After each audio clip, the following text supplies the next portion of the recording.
Ayan, ano-ano nga ba ang mga benepisyo nito, tubig sa ating katawan at bakit kaya ito ay napakahalaga at ito ay pinakakailangan natin sa araw-araw ay tubig?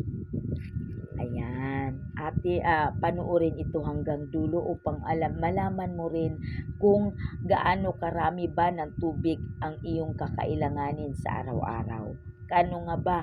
Kasi sa dami ng mga organ na kailangan natin silang suplayan ng tubig.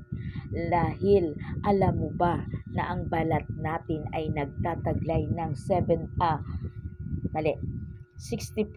ay tubig? 'Di ba? Ang ating balat, take note guys, ang ating balat ay nagtataglay ng 60% ay tubig.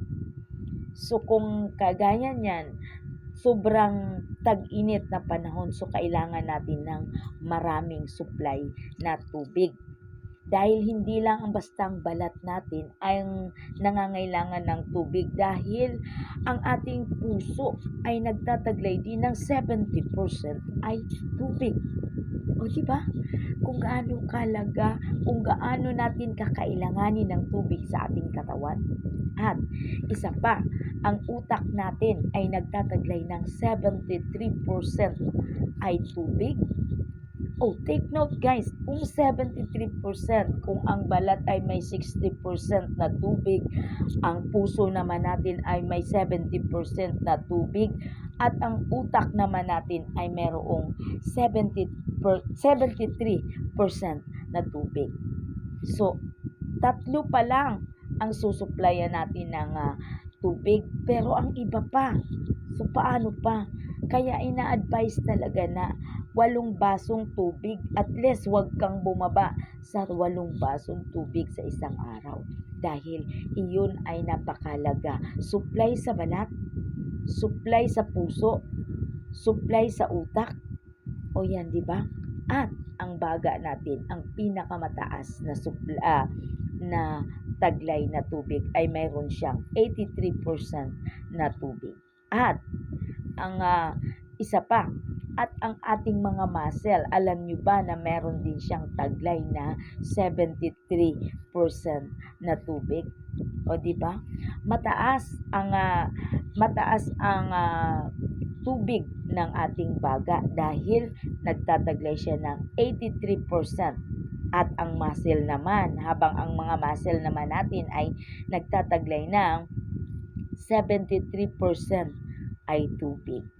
So, ang daming organ na kailangang suplayan natin ng tubig sa araw-araw, dahil kapag nagkulang, ito ay manunuyo at doon nag-uumpisa na nagkakaroon tayo ng problema, nagkakaroon tayo ng karamdaman dahil may kulang.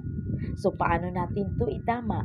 Kaya, mas magandang alamin natin ang mga ganitong klaseng usapin para alam natin kung gaano nga ba karami ang kakailanganin natin sa araw-araw, lalo na kung mayroon na tayong kakaibang nararamdaman. Tayo na mismo nakakaalam kung ano ang ating kulang, dahil tayo ang nagdadala ng ating kalusugan, nararamdaman.